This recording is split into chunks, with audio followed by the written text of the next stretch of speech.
¿Sí me escucho? ¿Qué tal? Buenos días. ¿Sí se escucha? Ah, perfecto. Sí, profesor. Excelente. ¿Cómo les fue en el examen?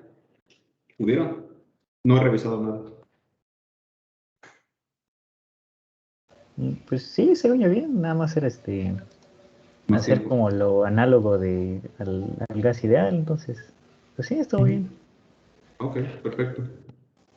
Digo, la intención de este examen era que por su propia cuenta pudieran trabajar tanto en los ensambles canónico y gran canónico. Entonces, si yo les doy un sistema con un potencial de interacción diferente, pues en principio tendrían que ser capaces de poder trabajar con esto sin problemas. Bien, ya discutimos, digamos que los fundamentos de la mecánica estadística, la parte más elemental, y el tratamiento que se le estuvo dando fue más desde una perspectiva clásica. Entonces, en esta y la siguiente clase, no sé si logre alcanzar a terminar el día de mañana, vamos a hacer una revisión de ciertos principios de la mecánica cuántica para poder empezar a trabajar con distribuciones cuánticas. Lo siguiente no pretende ser una sustitución de su curso de mecánica cuántica. Vamos a pasar muchas cosas por encima y muchas de estas discusiones pues se les quedará pendiente con su profesor. ¿Quién les está dando cuántica? Humberto. Humberto, a los tres que están aquí. Sí, igual estamos en su clase. Ok, perfecto. Pues les voy a compartir pantalla entonces.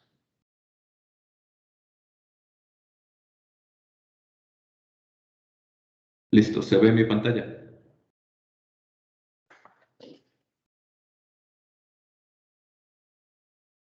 ¿Sí se ve o no se ve? Sí, sí, las vemos. Perfecto. Ok, entonces, déjenme maximizar la parte de acá. Funciona, perfecto. Y ahora, bien. Como les mencionaba en alguna sesión anterior, para poder trabajar con un sistema mecánico estadístico, tenemos que ver qué relación hay entre la temperatura de nuestro sistema y la energía característica de este. Perdón, y una longitud característica de este sistema. En particular, se define la longitud de onda térmica. Ustedes en sus cursos de mecánica cuántica en algún momento llegarán a deducir esta otra relación y en principio nos dice qué tan deslocalizado se encuentra un sistema cuántico. Entonces, a partir de esta relación nosotros podemos determinar cuándo un sistema tiene que ser tratado por métodos clásicos o cuándo necesitamos tratar a este sistema por métodos de la mecánica cuántica. Ok, voy a copiar esto en los apuntes.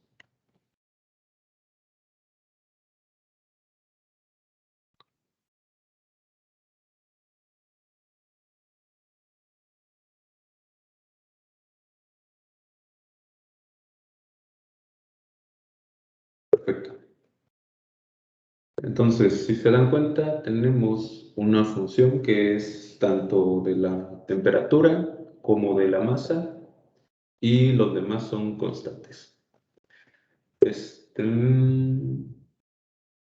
Bueno, aquí se describe hay una diferenciación entre cuándo podemos trabajar con un sistema clásico, que lo podemos tratar como una bola de billar, y cuánto estamos tratando con un sistema cuántico.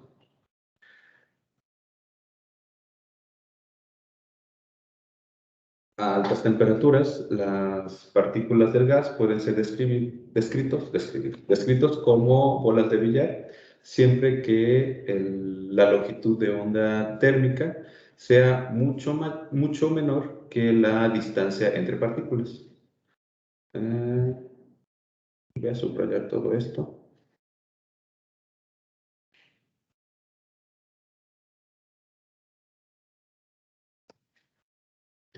A ver.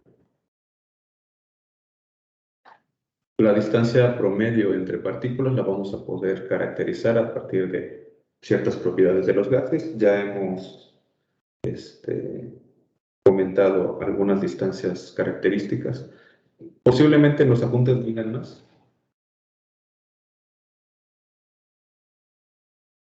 Y esta cantidad. Entonces, si nosotros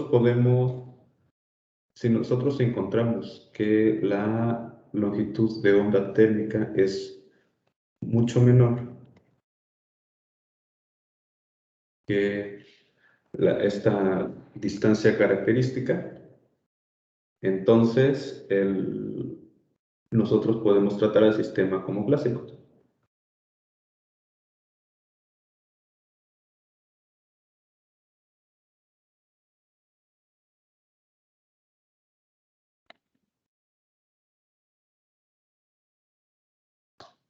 Como clásico.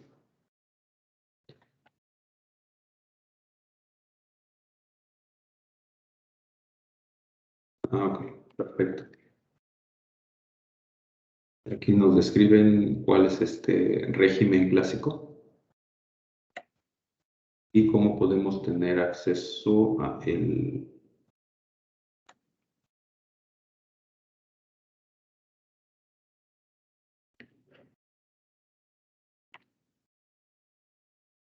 Sí, esto es básicamente lo que les acabo de comentar aquí arriba, pero para sistemas cuánticos,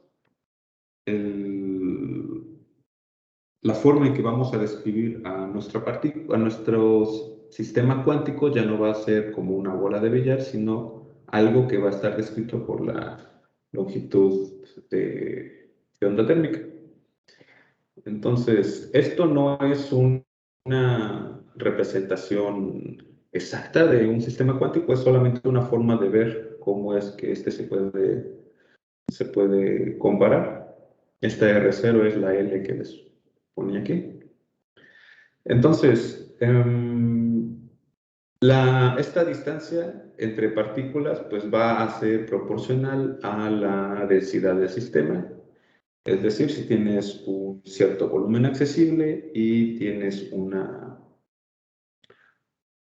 cierto número de partículas, pues no creo que sea complicado llegar a este tipo de relaciones. Lo importante aquí es que vamos a poder identificar al régimen clásico cuando se cumpla esta relación. Que R0 sea mucho mayor que la longitud de onda térmica, lo que tengo escrito aquí arriba. Cuando los efectos cuánticos empiezan a ser importantes es cuando la longitud de onda térmica y la densidad son cantidades comparables. En este caso vamos a poder definir un cierto diagrama que nos va a dividir a nuestro espacio termodinámico en dos. Una región clásica y una región cuántica. A ver, este es muy importante porque ustedes ya están familiarizados con estos diagramas de fase. Lo que vimos cuando discutimos la ecuación de Van der Waals, la ecuación de estado de Van der Waals. Ok, entonces, ¿qué es esto? Ok, esta misma relación que ven aquí está escrito aquí. Lo único que hicieron es sustituir el valor de la longitud de onda térmica y entonces vamos a poder escribir a esta curva de acá, simplemente despejando KBT de esto de acá. ¿Sí? A esto se le llama temperatura de degeneración. Y entonces, esta curva va a separar a nuestro espacio termodinámico, descrito inicialmente por la densidad y el número y la temperatura en dos regiones. La región donde todo lo que vimos anteriormente es válido y la región en donde necesitamos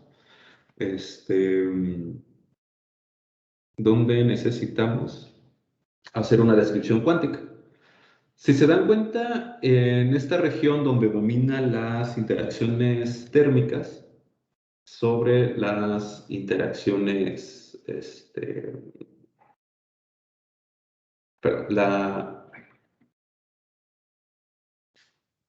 la energía de nuestro sistema va a ser principalmente energía cinética más energía potencial. Y la energía cinética va a estar descrito principalmente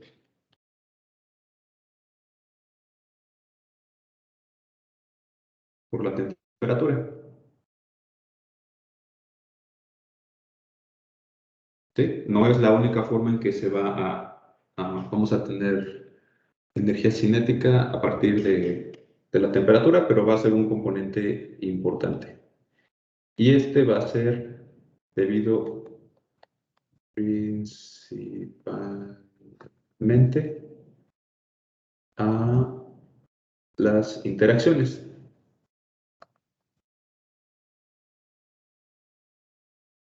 Entre partículas. Ahora, para bajas temperaturas, la interacción entre partículas va a ser más importante. Entonces, toda esta región clásica debe de pasar ahora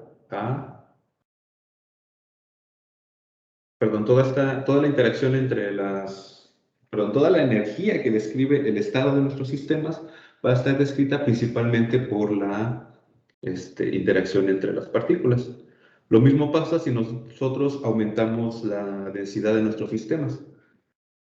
A pesar de que la temperatura empieza a crecer, tendría que ir a un límite, no es asintótico, pero sí va creciendo con la densidad. Necesitaríamos aumentar cada vez más y más la densidad para que la temperatura en donde empezamos a contar con sistemas cuánticos sea cada vez más alta.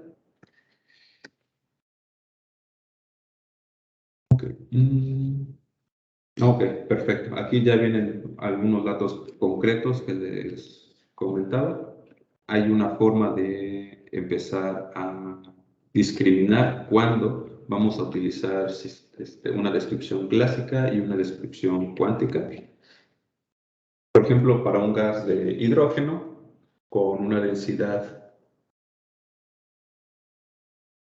de, bueno, esta cantidad que ven aquí, pues necesitamos una temperatura de 0.05 Kelvin, que en el laboratorio son perfectamente accesibles. Un líquido de helio 4, pues necesita una temperatura un poquito más alta para empezar a tratar con sistemas cuánticos. Y aquí dice que son electrones en un metal. Ok.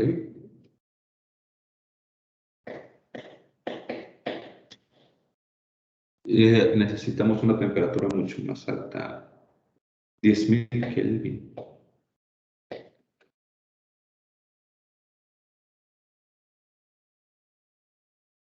Ok. Bueno, ustedes pueden después corroborar estos datos.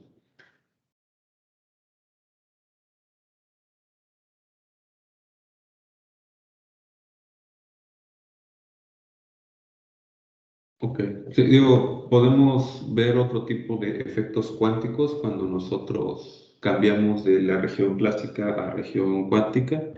Están todos estos efectos de entrelazamiento, superfluidez, y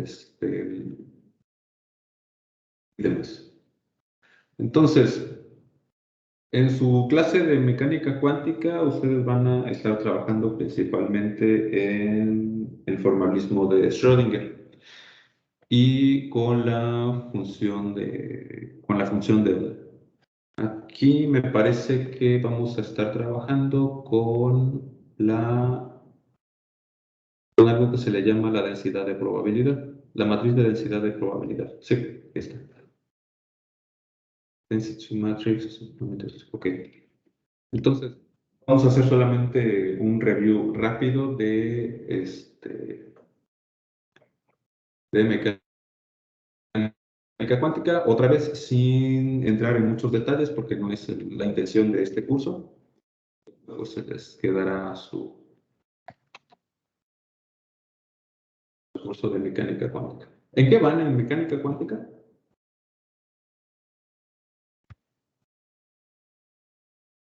Bueno, acabamos de ver lo que es la parte de matemática de, ¿cómo se llama? Notación de Dirac,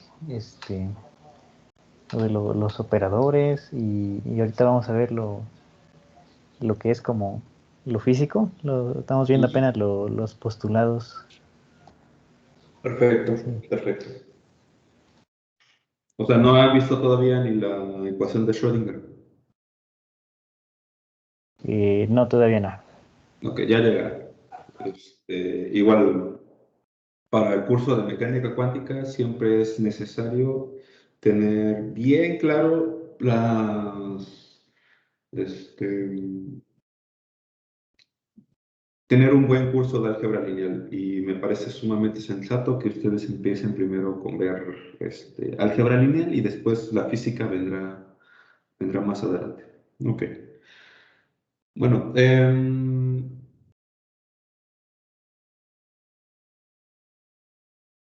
clásicamente, como lo debieron haber visto en su curso de mecánica teórica, para poder hacer una descripción completa de un sistema clásico, vamos a necesitar hacer una descripción en el espacio base. También lo vimos al principio del curso.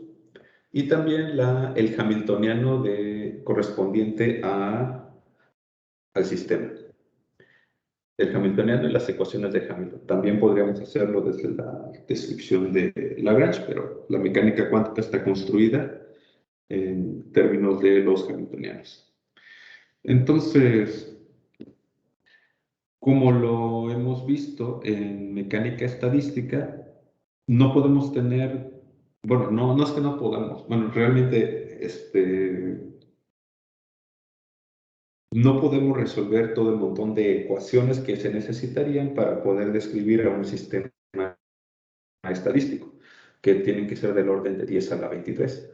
Necesitaríamos del orden de 10 a la 23 ecuaciones de movimiento para poder determinar por completo al sistema. Y hasta eso, pues, quién sabe. Hay gente que está en desacuerdo con esa noción. Entonces, no podemos tener un completo entendimiento o una completa descripción de un sistema estadístico, al menos a un nivel sumamente detallado. Es de ahí que necesitamos métodos estadísticos. Mecánica cuántica, hay un principio que está bajo la ecuación. Sí, aquí está. Es este principio de incertidumbre. El cual pues, nos dice que básicamente nosotros no podemos determinar con la misma precisión, la posición y el momento de un sistema cuántico. Y la idea más elemental que nosotros podemos tener de esta relación es que aquí tenemos un electrón o algún sistema cuántico, como sea que se tenga que representar, y entonces llega un fotón, interactúa con el sistema y entonces se emite otro fotón para que llegue a un observador. Si el sistema fuera clásico, podríamos determinar tanto su posición como su momento aquí pretende ser un cerebro. Y nosotros podríamos determinar tanto la posición como el momento. En un sistema cuántico, sin embargo, a la hora de que el fotón interactúa con nuestro sistema cuántico, el sistema cuántico ya no se encuentra aquí.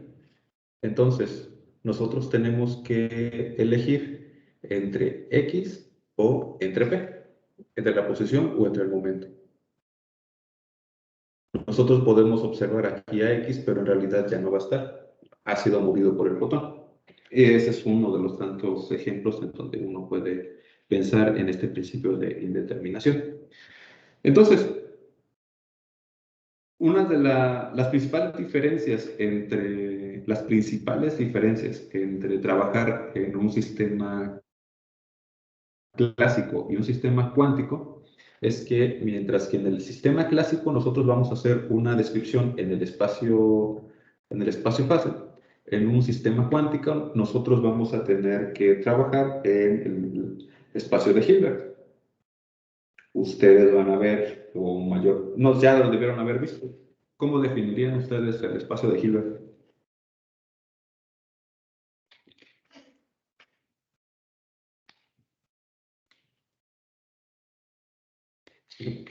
Creo que era un espacio con... ¿Perdón? Creo que era un espacio que contenía un producto interno. Ajá. Es un espacio vectorial con un producto interno definido y... ¿Qué otra cosa era? Pues también tendría relación, ¿no? Con que el espacio de Hilbert admite que se puedan describir los estados de los sistemas a través de las funciones continuas, aunque sean infinitas, me parece. Y también que se relacione con un espacio dual. Por ahí, digo, los ingredientes principales son que el espacio vectorial sea un espacio métrico y que esa métrica esté relacionada con el producto interno. Entonces, entre el espacio de funciones y el producto interno, ustedes pueden definir el espacio de Hilbert. Seguramente un matemático, pues aquí nos va a decir, no, nos falta precisar estas partes, pero pues, son cosas que ustedes ya verán en su curso de mecánica cuántica. Ok, otra diferencia es que, si recuerdan, la idea detrás de trabajar en el espacio-fase es que nosotros podíamos analizar las trayectorias de nuestro sistema físico en U y P dentro de este estado. Y para poder describir todas estas trayectorias, nosotros utilizamos estas ecuaciones de movimiento. Para el caso del espacio de Hilbert, nosotros necesitamos una función de onda y, bueno, se puede representar así o...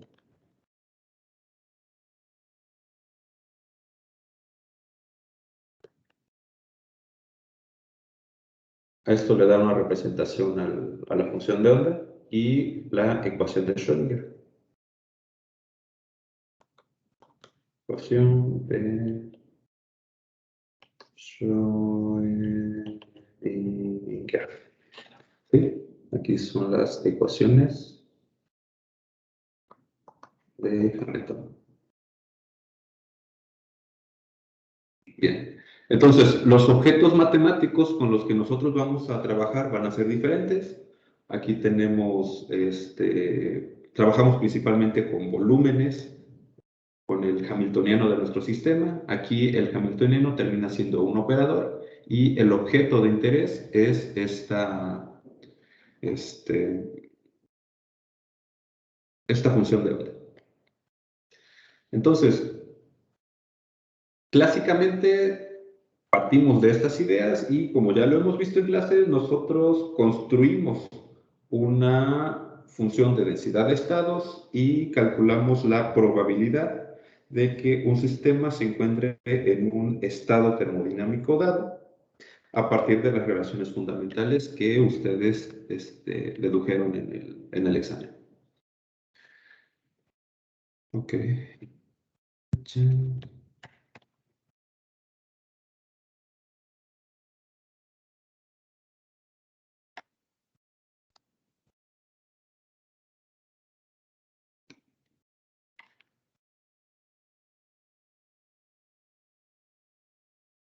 Bien, entonces, one particles son los estados de una partícula.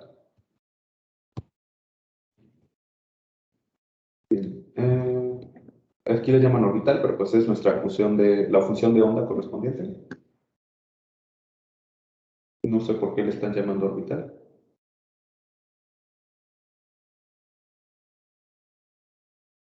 Función de onda.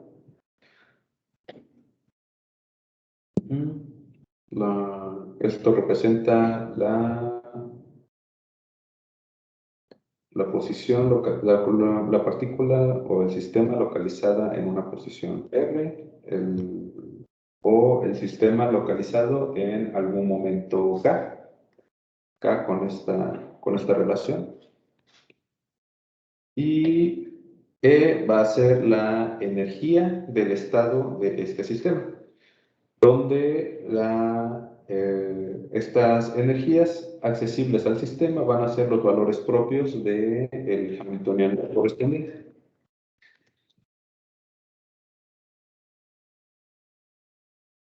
Ahora, la necesidad de poder utilizar tanto R o K, no van a poder utilizar los dos en la misma descripción. O utilizan R o utilizan K. El principio de incertidumbre. Entonces, el producto interno que se está indicando aquí, pues es el producto interno entre dos órbitas. No sé por qué le llaman órbitas. Función de onda. Funciones de onda. Sí. Entonces, vamos a tener nuestro ket que representa a un vector dentro de nuestro espacio vectorial, y vamos a necesitar un bra, que es el dual de un vector en el espacio original.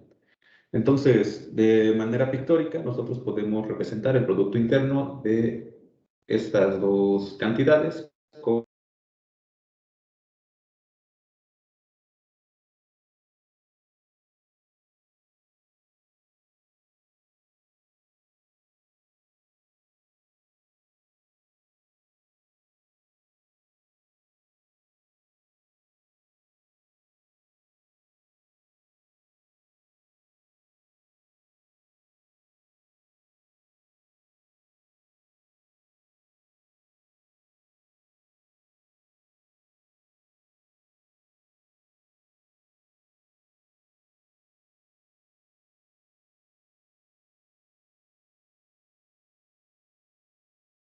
ya estoy de vuelta. ¿Me escuchan? Sí, ya lo escuchamos, sí, se trabó un Ya, poco. lo siento. Sí. Sí, ¿en qué estaba? Ah, sí. Se define ¿En dónde se quedaron antes de que me desconectaran?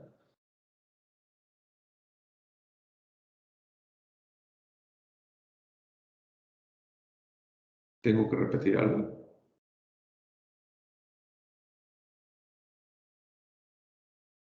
¿Están ahí?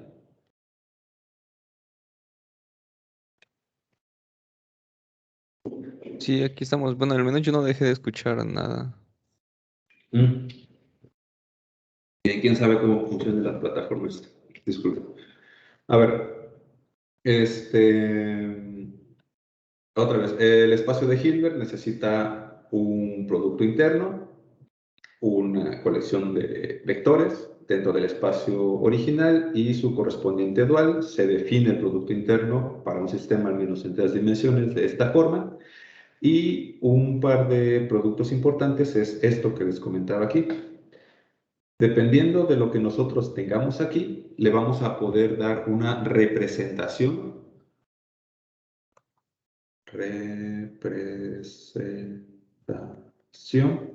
A nuestro sistema, a nuestra función de onda.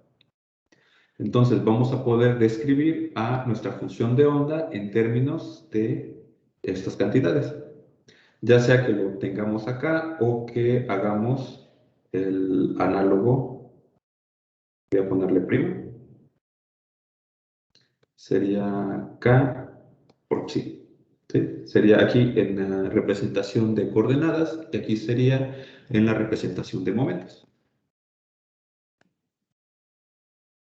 Y para pasar de una representación de otra, pues necesitamos algo como esto, que si se dan cuenta, va a estar relacionado con una transformada de Fourier.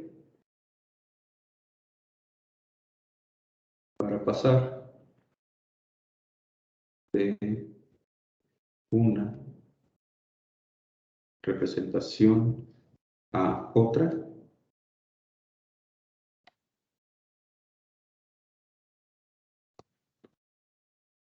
necesitamos una transformada de Fourier.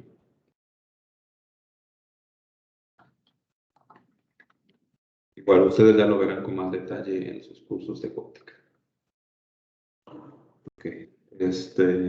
A lo que nosotros le estamos llamando una transformada de Fourier, si le platico, pues en realidad estamos definiendo una especie de amplitud.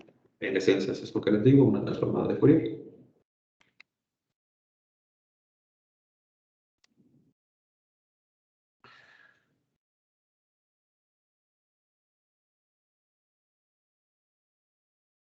Es la amplitud de la función de onda.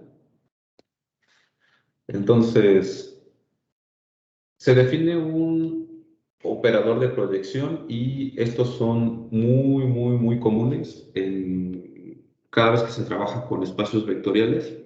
Aquí solamente está escrito de manera, ¿cómo decirlo? Fancy, bonita, pero este objeto que ustedes ven aquí, nosotros podemos tener, por ejemplo, en un espacio en 3 dimensiones, nosotros podemos definir un conjunto de vectores I, J y K, que sean la base.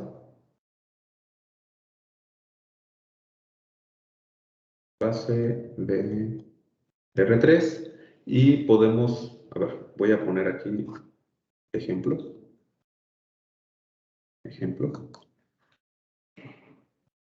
Y podemos definir un operador de proyección como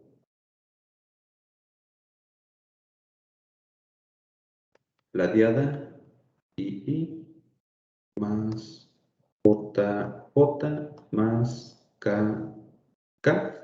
Va a ser algo equivalente a esto que vemos aquí. Y entonces, cuando practiquemos el producto punto o el producto interno entre este operador de proyección y nuestro vector que vive en R3, nosotros vamos a tener I por I punto X más J, J punto X más K, K punto X. Si se dan cuenta, estas cantidades que vemos aquí se van a transformar en IX, y voy a llamarle, más JXJ más KXK. Tenemos algo que inicialmente es un vector abstracto, este de acá, y con P le hemos dado una representación en esta base. Claro, esta parte. Por un momento olvídense lo que están viendo aquí.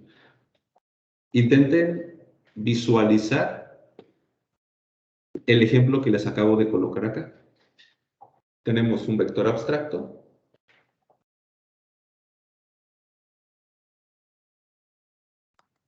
Vector abstracto. Y esto se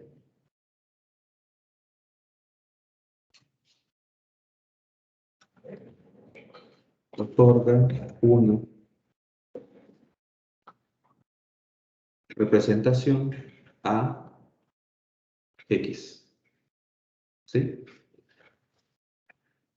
Con este operador, nosotros hemos representado a X en la base de P. Si nosotros tuviéramos una base diferente, por decir, hagamos una rotación de 90 grados en alguna dirección de todos y cada uno de estos, vamos a tener vectores base diferentes y entonces la representación de nuestro sistema va a ser diferente. Vamos a tener descrito a X en una base diferente. ¿Está claro? ¿Podrían reparafrasear lo que les acabo de comentar? Bueno, sí, por lo que entendí es que a P lo podemos definir con ciertos vectores que sea de nuestra conveniencia, ¿no? Para que formen, para que a un vector cualquiera lo podamos representar pues en esa base de nuestro interés. Bueno, eso Así es lo que es. yo entiendo. Y Okay. entonces, justamente eso que acabas de decir es lo que se está haciendo en la siguiente sección.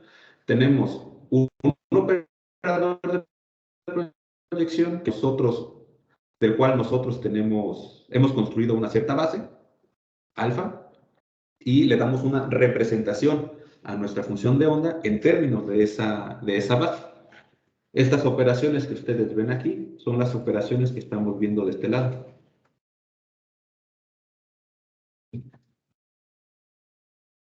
Perdón, dije que no íbamos a entrar en mucho detalle. Aquí está. Bueno, el punto es que siempre vamos a poder generar una base a partir de los vectores propios del hamiltoniano de nuestro sistema. Y entonces, ya sea que tengamos un sistema con una representación estados discretos o si queremos mapear todo el espacio accesible. Aquí es un abuso de notación. A ver, déjenme ver cómo lo corrijo. Ya sé.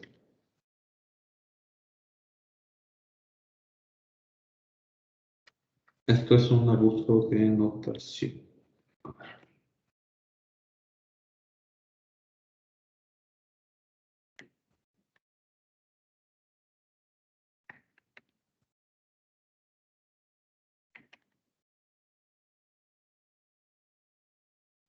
Estos vectores, perdón, estos objetos. Ay, oh, no. No, me estoy confundiendo, lo siento. Este operador de identidad, nosotros vamos a poder representar de estas cosas. No sé por qué en mi mente estaba viendo aquí a la P. Esto es correcto.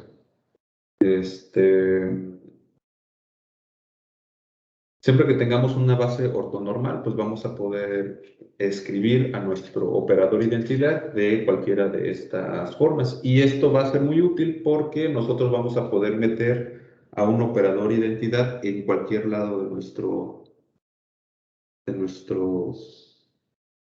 cálculos. Igual estas relaciones para un sistema discreto, pues van a estar relacionados con una delta de Dirac, perdón, una delta de Kronecker, y en la versión continua, pues vamos a tener estas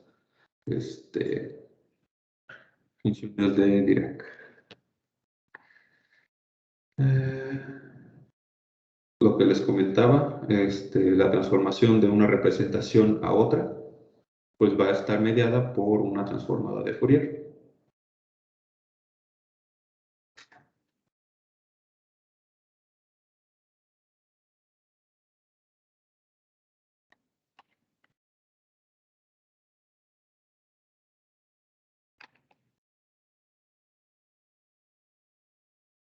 Entonces, voy a corregir aquí arriba que le llame así. No, aquí sí que sería. Ok. Bien, esto es importante.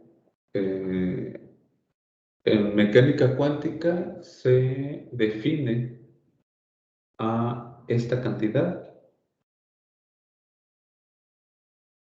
como la probabilidad de encontrar a una partícula en alguna posición X, o si nosotros hacemos una representación en algún nivel energético, es la probabilidad de que nuestro sistema cuántico se encuentre en algún estado. Bien, aquí es a donde vamos a empezar a despegarnos un poco de su curso de mecánica cuántica. El formalismo que se utiliza principalmente en mecánica cuántica es que si tenemos nuestra ecuación de Schrödinger, ahí se desconecta.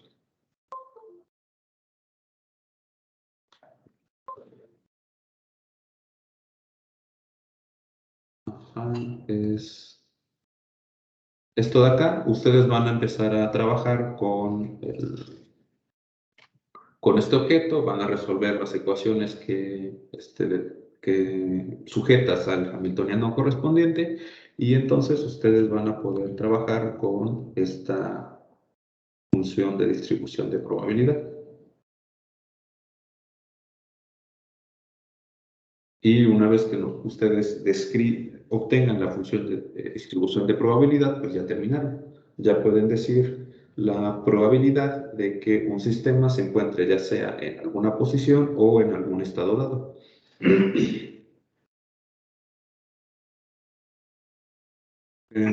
La diferencia ahora va a ser que en mecánica estadística es más conveniente trabajar con una matriz de densidad de probabilidad.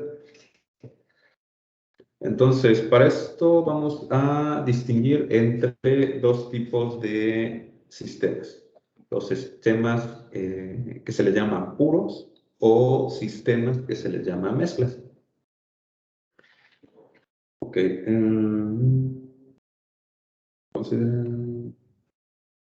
¿Se recuerdan que es un sistema completo de operadores que conmutan? Lo tuvieron que haber visto ya, o apenas lo van a ver. Es lo del sesgo, ¿no? Algo así. Creo que se abrevia. Perfecto, ya lo vieron. Sí, básicamente pues les van a, pues dice cuáles son las observables mínimas necesarias para poder determinar por completo a tu sistema cuántico.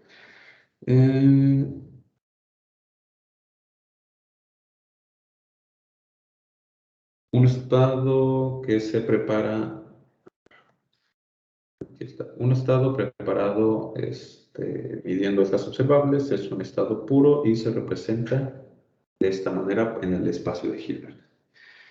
Entonces, no, hablan un poco acerca de estos operadores hermíticos, pero lo importante aquí es que si tú tienes estos operadores y tú eres capaz de describir a tu hamiltoniano en términos de estos operadores, tú ahora eres capaz de describir a tu sistema a partir de los respectivos vectores base, y entonces darle una representación a tu sistema cuántico a partir de esta construcción ad hoc.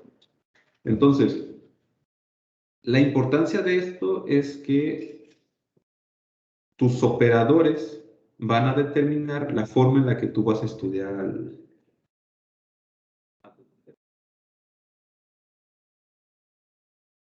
a ver, voy a crear esto, a ver qué nos dice.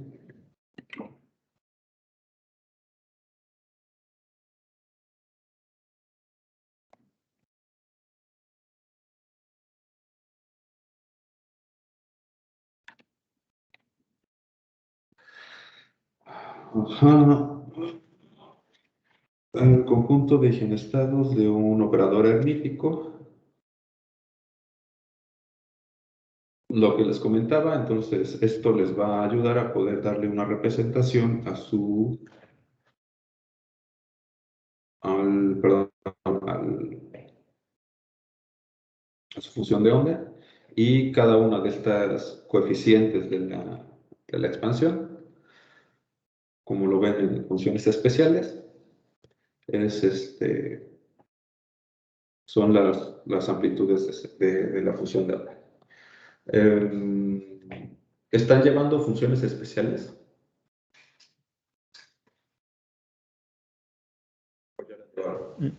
La Ya la llevamos llevamos. sí, el semestre pasado. Ah, perfecto. Digo, solamente para ayudar a que visualicen qué son estos vectores, piensen en el espacio de funciones.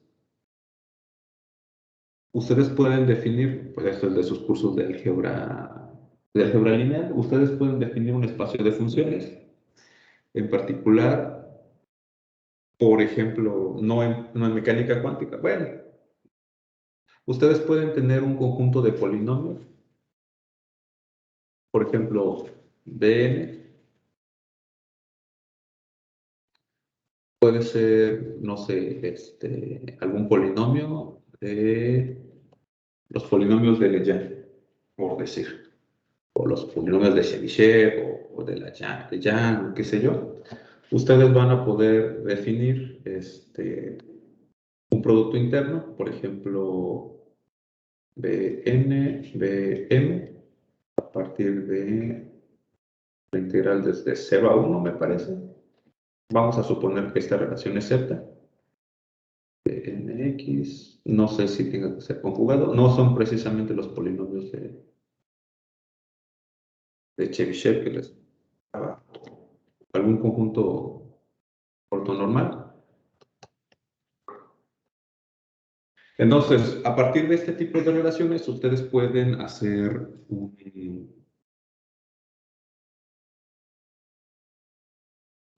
una representación de una función en términos de otras funciones, lo que se traduce en que vamos a poder representar a nuestra función de onda o cualquier otra función. Voy a ponerle f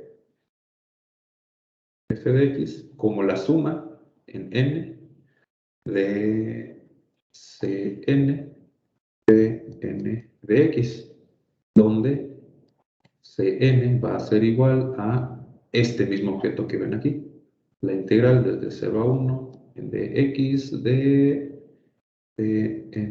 nx fx. Aquí tendría que ser así. Entonces, esto que ustedes vieron en funciones especiales, P puede ser, por ejemplo, las funciones trigonométricas, es lo que se está representando aquí. Ok, de la misma manera que en mecánica estadística, en la parte que nosotros ya hemos discutido, una vez que ustedes tienen una densidad de probabilidad, ustedes pueden definir productos internos. Si hacen ustedes estas cuentas, pues les tiene que dar esto de aquí. ¿Y qué tiene que ver Ah, claro, sí, esto lo van a ver en uno de los postulados.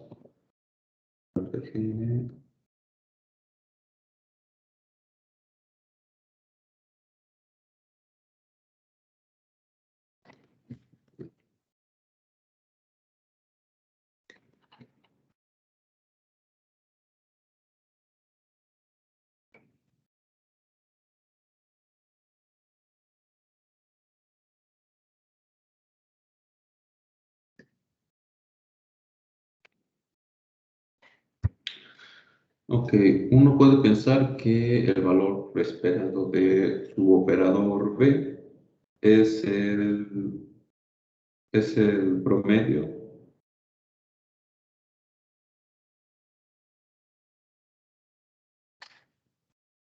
Ok, esto de aquí.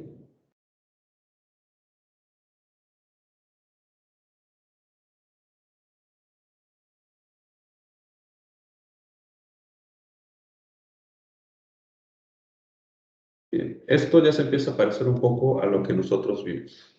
Ya sea que nosotros hagamos para poder calcular el promedio el valor esperado de una observable, nosotros podemos hacerlo de dos maneras.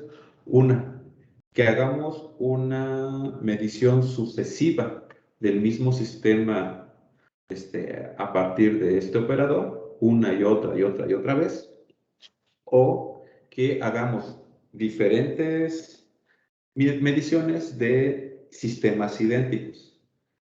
Esta segunda parte es lo que nosotros vamos a poder asociar con el concepto de ensamble, un ensamble de partículas, que es pues, a lo que nosotros venimos a trabajar. Mixed states. Ok, descansamos unos 10 minutos y nos vemos a las 11:10.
Listo, he vuelto. A ver. Bien. ¿Tienen dudas, preguntas al respecto de lo que llevamos? ¿De los estados puros?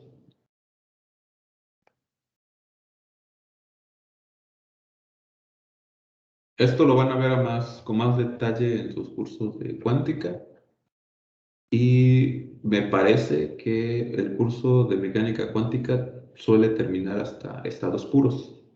No sé si llegan a ver estados mezclas, no estoy seguro.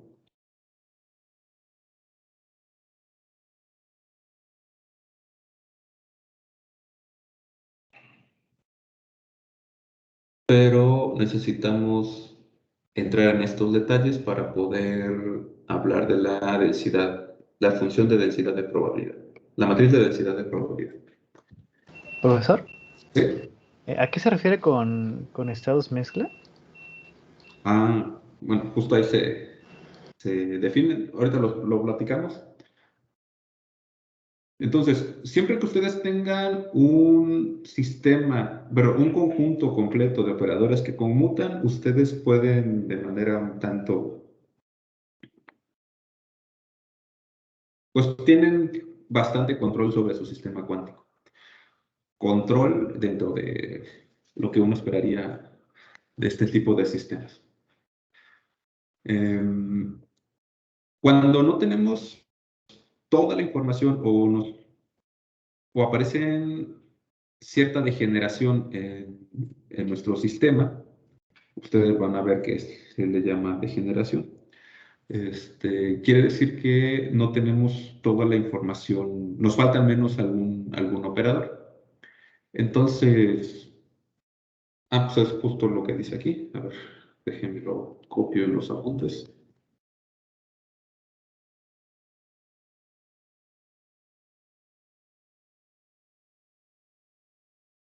Okay. No siempre vamos a tener acceso a un conjunto completo de operadores que conmutan. En esos casos, tenemos una información incompleta.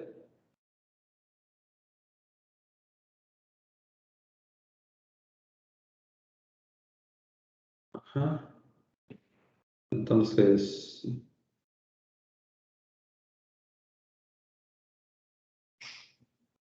cuando no podemos hacer mediciones a través de un conjunto completo de observables que conmutan, entonces tenemos un sistema que se le llama un estado mezcla.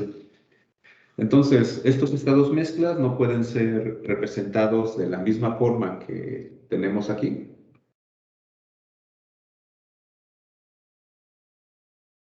Se necesitan objetos.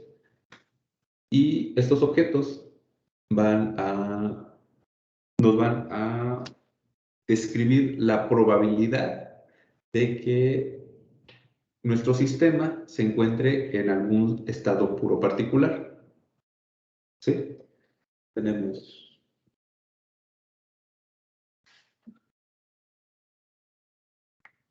No sé qué voy a poner aquí. Sí, a ver. Tenemos un estado puro 2, un estado puro n, y a cada uno de estos les va a corresponder una probabilidad. Probabilidad 1, probabilidad 2, probabilidad n. Entonces, vamos a componer a nuestro sistema con esta información, la información del estado puro particular y la probabilidad de que se encuentre en ese estado, las características del estado puro 2 y la probabilidad de que se encuentre en ese estado. Y así va a ser. Bueno, a partir de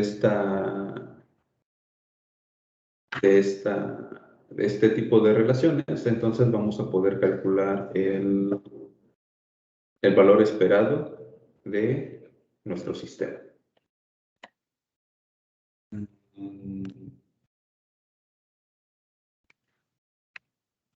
Esta última parte.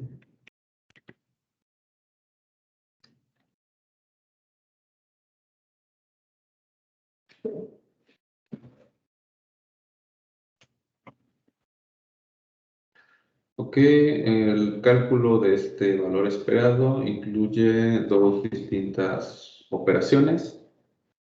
La evaluación de mecánico cuántica, ok, esta evaluación a través de las herramientas de mecánica cuántica y un promedio estadístico sobre los estados pesados por P. Ok, básicamente lo que estamos viendo aquí es un promedio ponderado, mientras que para un estado puro tenemos esto de acá, simplemente digamos, un promedio normal. Aquí nosotros, normal entre comillas, aquí vamos a tener un promedio ponderado, de la misma forma que ustedes calculan ¿cómo se llama? El promedio ponderado. Recuerden que cada materia les da una cierta cantidad de créditos y para poder ver cómo repercute la calificación de cada materia en su promedio final, pues necesitan hacer un promedio pesado con los créditos de cada materia. Aquí pues es algo similar. En vez de créditos tenemos una probabilidad y entonces podemos calcular este tipo de cosas. Ok, entonces, una vez que nosotros tenemos algo como esto, vamos a poder definir una matriz de densidad de probabilidad. A ver, déjenme pegarlo aquí.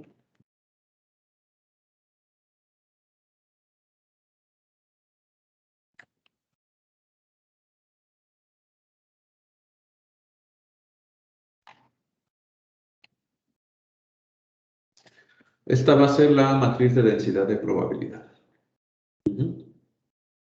Va a ser la probabilidad de que nosotros podamos hacer una representación de nuestro sistema en alguno de estos estados.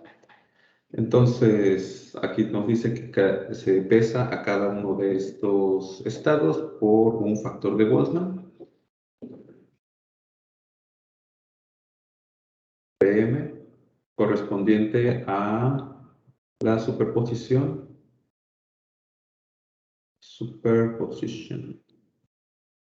¿Se es doble P esto?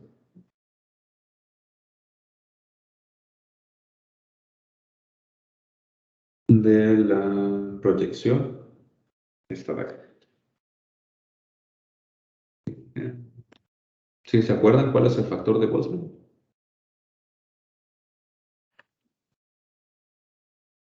¿Alguien? Era el exponencial de menos beta. De menos beta. Ay, no me acuerdo. Sí, La energía. ¿Sí? ok. Sí, sí. En este caso, pues va a ser el eigenvalor del Hamiltoniano. La probabilidad va a estar dada por esto de acá. Para que sea probabilidad, pues necesitamos normalizar esta cantidad. Entonces va a estar relacionado con algo como esto. Algunas propiedades de esta matriz de densidad de probabilidad. Esto, digo, no sé si lo vayan a ver en su curso de mecánica cuántica, entonces vamos a entrar un poquito más de detalle aquí. Digo, no suele ser uno de los objetivos de estos cursos. ¿Cuántos cursos de mecánica cuántica tienen? ¿Uno o dos?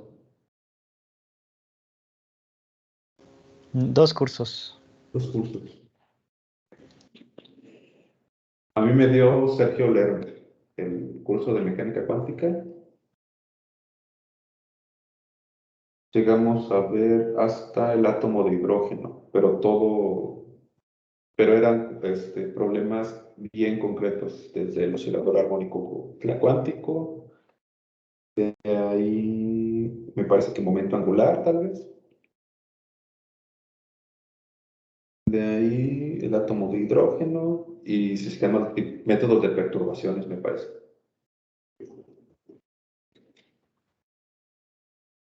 Ok, bueno, aquí vamos a tener algunas propiedades de esta matriz de densidad de probabilidad y el promedio lo vamos a calcular a partir de la traza de la densidad de probabilidad y el,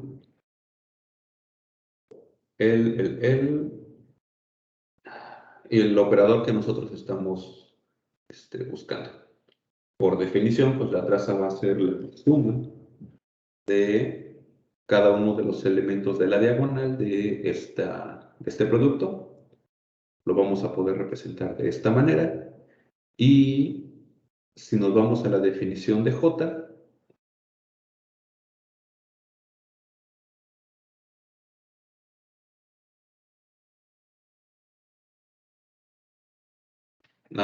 sí, lo que se está haciendo es que... ¿dónde está?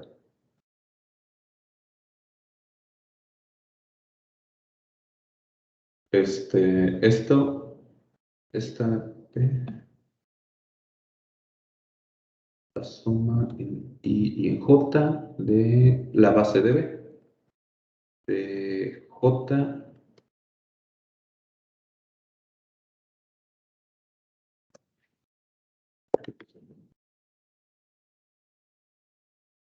rho B I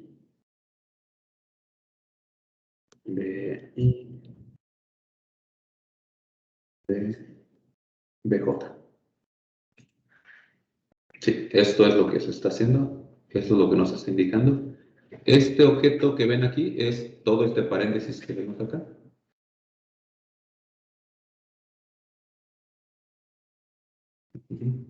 Y entonces vamos a la definición de rho y este bra entra dentro de la suma al ser la suma una operación lineal. La B entra también dentro de la suma y nos quedan estas cantidades. Y de ahí que hacen, pues sacan esta M para acá. Y, y la P es esta es esta es esta. Ah, ok, estamos reacomodando. A B la pasan en medio de estas dos. Y lo único que están haciendo es que van a jalar la suma en J para meterlo aquí. Y la suma en I para meterlo acá. Y es lo que están haciendo en estos paréntesis. Y si recuerdan, estos estos paréntesis de acá son una forma de representar al operador identidad. ¿Sí? Y pues ya terminamos, porque si esto es el operador identidad, pues esta B se va a quedar idéntica. Y ahora regresamos a la definición que ya teníamos. ¿Esta de acá? Ok. Luego,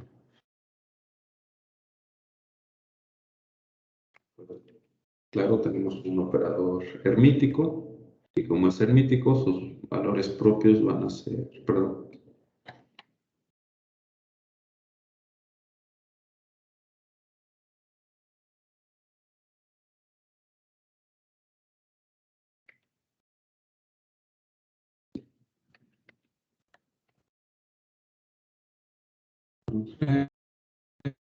vamos a tener valores reales.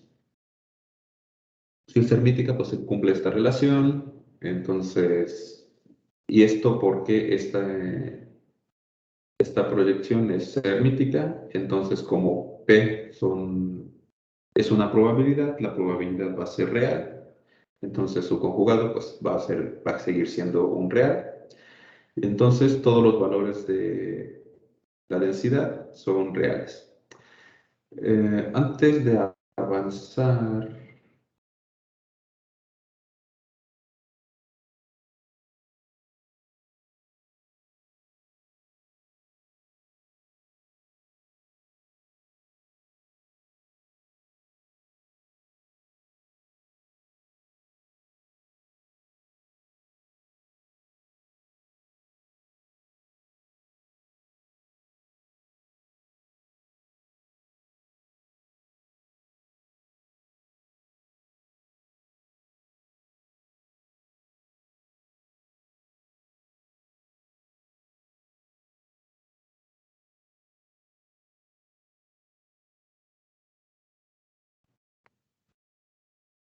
¿Ya me escuchan? Sí, ya. Perfecto. Mm, Bien, se calcula la traza y pues es un tratamiento similar al que vimos arriba. ¿Qué hacen de aquí a acá? Añaden, lo único que hacen de este paso a este paso es que, ¿dónde está? Esta de acá, en realidad era M, sí, M, ¿qué fue lo escribí?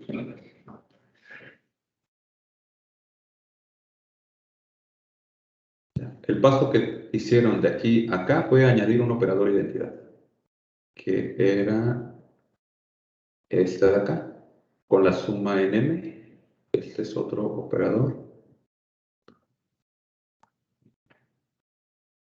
identidad. En mecánica cuántica, acostúmbrense a meter operadores o de identidad por todos lados.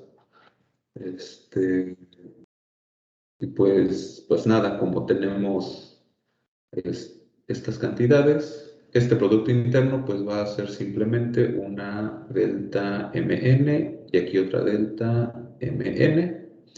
Y entonces cuando se contraiga el índice n, pues vamos a tener que va a ser 1 y 1 y vamos a llegar a este resultado. Y esto porque esta cantidad va a estar normalizada por construcción. Aquí está. La suma de todas las probabilidades pues nos va a dar 1. Entonces, ¿qué más?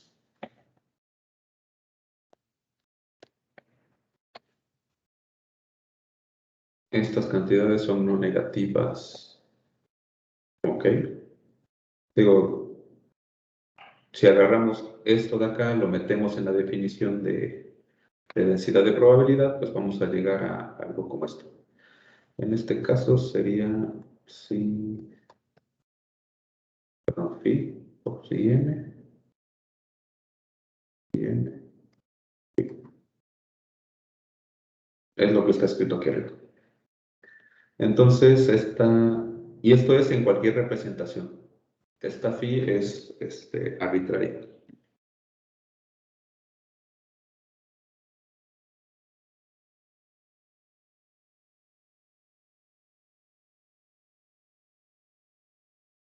Es arbitraria.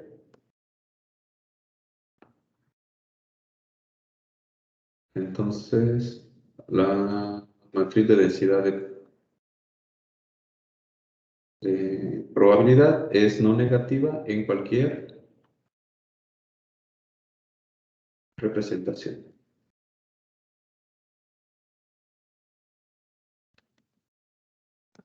Sí, este es un resultado importante. Okay. Sí, esto nos permite no estar anclados en una descripción en particular, ya sea que nosotros utilicemos una base u otra, siempre que tengamos la capacidad de poder generar una matriz de transformación, entonces no vamos a tener ninguna pérdida de información. Ya casi, ya casi.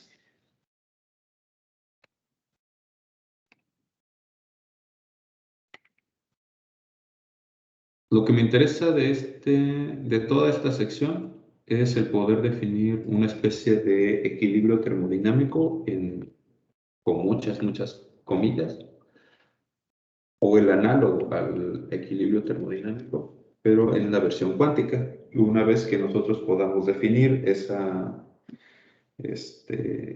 equilibrio térmico, entonces ya vamos a empezar a hacer un poco de física estadística. Ok, en este caso, la densidad de probabilidad para un estado puro, pues va a estar dado por esto de aquí. Y esto es muy sencillo de demostrar. Si tenemos que P1 es igual a 1 y Pn es igual a 0,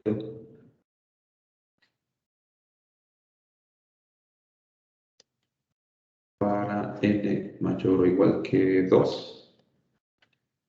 Si nos vamos a la definición de la densidad de probabilidad, pues vamos a llegar a esto de aquí.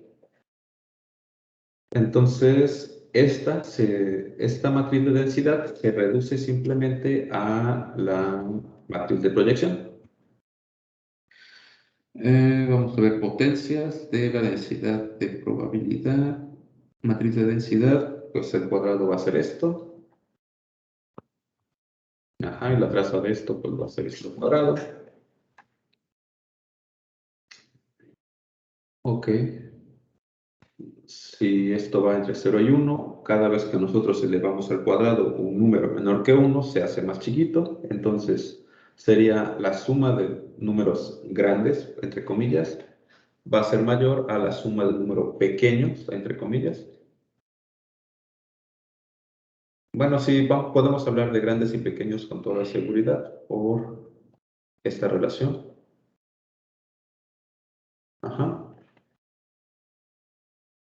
Entonces, en este sentido, las potencias de la densidad de la matriz de densidad no están normalizadas.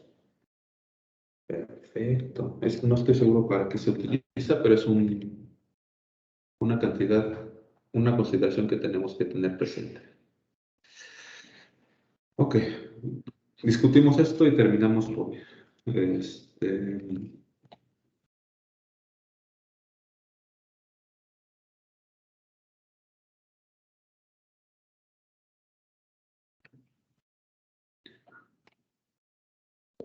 Ok, la evolución de nuestros sistemas pues van a Profesor, estar obedeciendo la ecuación de Schrödinger, en donde para la representación de Schrödinger, pues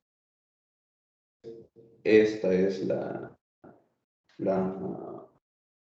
ecuación dinámica, aquí es la derivada con respecto al tiempo, y el dual pues va a ser esto de acá.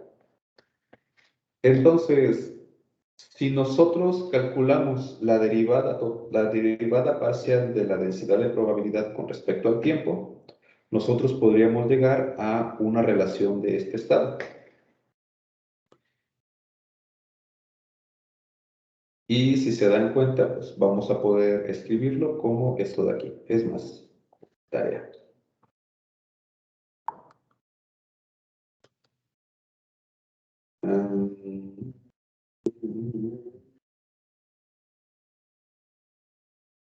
¿Cómo le pongo? Pues son dos pasos. Reducir el último.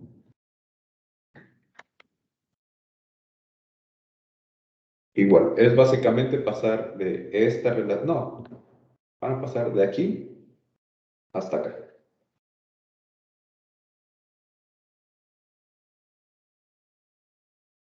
¿Sí? Primero tienen que mostrar que llegan acá y luego que van a poder escribirlo acá. Entonces, si recuerdan las clases previas, pues este sería el análogo cuántico de la ecuación de Liouville. La ecuación de Liouville lo usamos desde las primeras clases para poder escribir, para poder describir las trayectorias dentro del espacio-fase. Aquí lo vamos a utilizar para describir la evolución de nuestra función de onda. ¿Qué más? Esta es la parte a la que quería llegar. El equilibrio térmico en un sistema cuántico se va a alcanzar siempre que nosotros podamos escribir a nuestro sistema. Voy a hacer esta cajita que siempre estoy trayendo y vamos a dividirlo en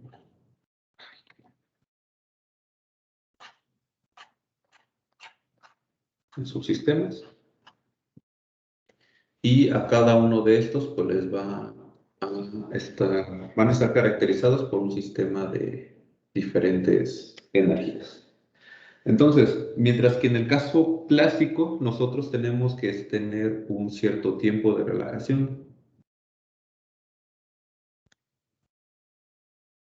para que cualquiera de las cantidades, vamos a poner energía como función del tiempo. Como ya va a ser lo último, lo voy a hacer más.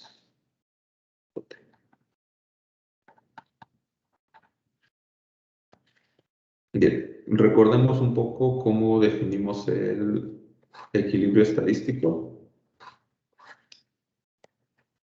Este es el tiempo y esto es clásico. Tenemos un cierto valor E, que va a ser el promedio de todo el sistema macroscópico. Y si nosotros tenemos un sistema que está fuera de equilibrio, lo que nos dice, por ejemplo, el principio de regresión de Onsager, es que el sistema va a evolucionar tratando de alcanzar a su estado de equilibrio, ya sea que esté arriba o que esté abajo. Las partículas que estén,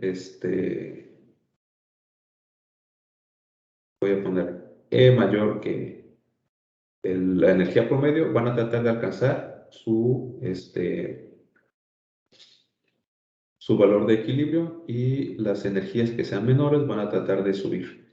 Y entonces nosotros vamos a tener regiones con alta debido a alguna fluctuación, y sistemas en baja energía, igual debido a algún tipo de fluctuación. Entonces, estos sistemas van a tratar de alcanzar a su estado de equilibración, y estos otros sistemas van a tener que bajar su nivel energético. Todo para llegar a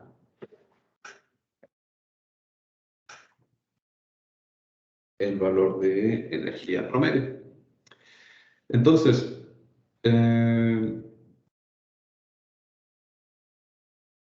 lo que nos dice en un sistema cuántico si estamos alcanzando nuestra condición de equilibración es que primero se cumpla que, independientemente de dónde haga yo la medición, yo voy a estar midiendo el mismo valor.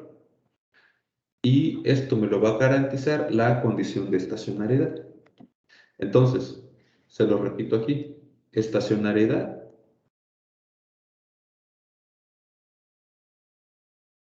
esto que vemos aquí no implica equilibrio térmico. Pero equilibrio térmico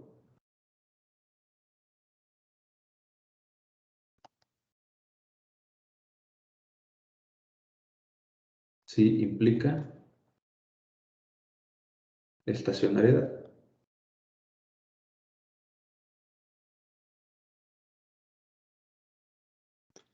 Ok, reparafraseando. El hecho de que un sistema ya no evolucione en el tiempo se le llama estacionariedad.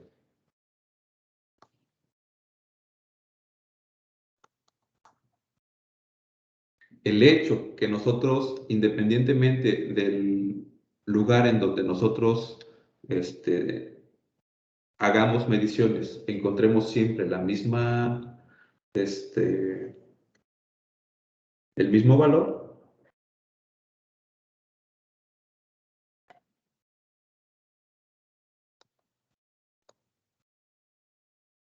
entonces eso nos está diciendo que el sistema se encuentra en equilibrio térmico.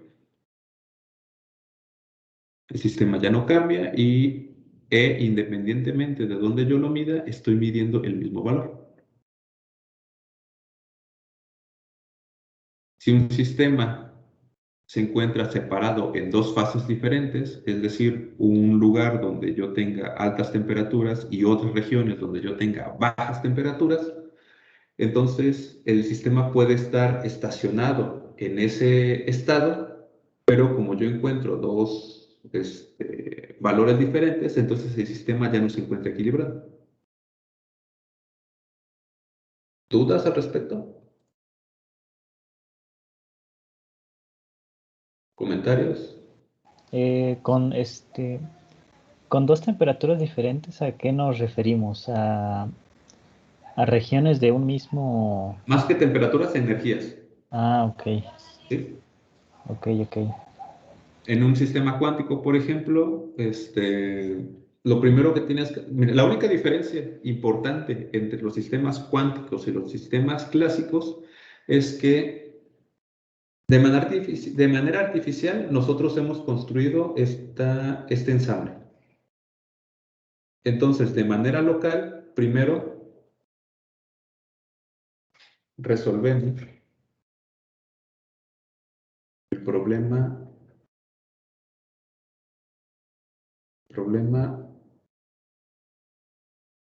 mecánico local.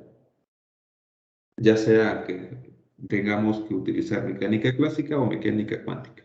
Esto nos va a definir los posibles estados accesibles de nuestro sistema. Para un sistema clásico, por ejemplo, los gases que nosotros estuvimos estudiando, nosotros podemos delimitar una región dentro del espacio-fase. Para un sistema cuántico, nosotros podemos definir una colección de estados energéticos. Por decir que en esta región tengamos átomos de helio excitados en algún nivel energético. Voy a llamarle bajos. Y en las celdas en rojo sea un sistema similar, pero excitado a un estado energético mayor. Ahí vamos a tener dos fases diferentes y entonces el sistema no va a estar en equilibrio. Si el sistema se vuelve todo homogéneo y nosotros, independientemente de dónde miramos, observamos la misma cosa, entonces sí estamos hablando de un equilibrio.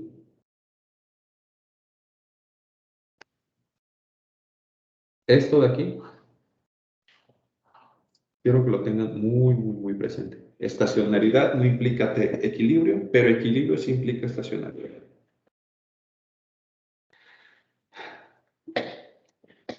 Bien, ¿algún otro comentario?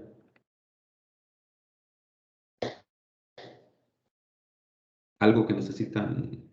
Digo, es demasiada información, es prácticamente un curso de mecánica cuántica en un par de horas. Entiendo que vaya a haber dudas del contenido, pero de fondo las ideas que necesito que tengan presentes es este último recuadro. Primero, cuando estamos hablando de un promedio, ¿qué es lo que significa este objeto? ¿Qué es lo que significa esto de acá? ¿Y por qué esta relación que estamos escribiendo aquí es importante? Esos son los ingredientes fundamentales que necesitamos para poder hablar de lo que sigue en el curso.